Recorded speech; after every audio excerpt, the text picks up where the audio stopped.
આંતરરાષ્ટ્રીય રાજકારણમાંથી મોટા સમાચાર સામે આવ્યા. ઈરાન સામેના યુદ્ધને લઈને અમેરિકા અને ઇઝરાયેલ સામસામે આવી ગયા હોવાની ચર્ચા છે. અમેરિકન મીડિયા સંસ્થા એક્સિયોસના રિપોર્ટ અનુસાર રાષ્ટ્રપતિ ડોનાલ્ડ ટ્રમ્પ અને ઇઝરાયેલના વડાપ્રધાન બેન્જામિન નેતન્યાહુ વચ્ચે ફોન પર અત્યંત તીખી અને ગરમ ચર્ચા થઈ છે.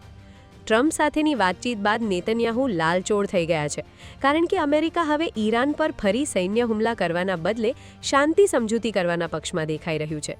આ આખા વિવાદનું કારણ છે કતાર અને પાકિસ્તાન દ્વારા તૈયાર કરાયેલો એક શાંતિ કરાર.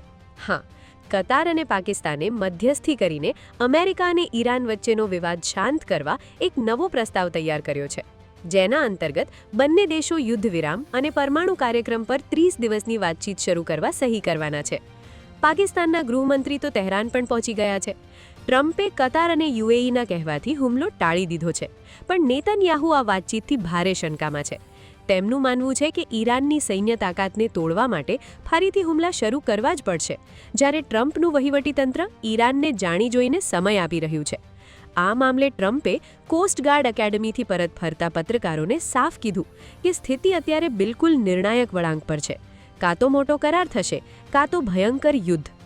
ટ્રમ્પે દાવો કર્યો છે કે નેતન્યાહુ ઈરાનના મામલામાં છેવટે એ જ કરશે જે અમેરિકા ઈચ્છશે. બીજી તરફ ઈરાને પણ પુષ્ટિ કરી છે કે તેઓ પોતાના 14 મુદ્દાના પ્રસ્તાવના આધારે સમીક્ષા કરી રહ્યા છે, પણ હજુ નરમ પડવાના કોઈ સંકેત આપ્યા નથી. ટૂંકમાં દુનિયા અત્યારે કરાર અને મહાયુદ્ધની બિલકુલ બોર્ડર પર આવીને ઊભી રહી ગઈ છે.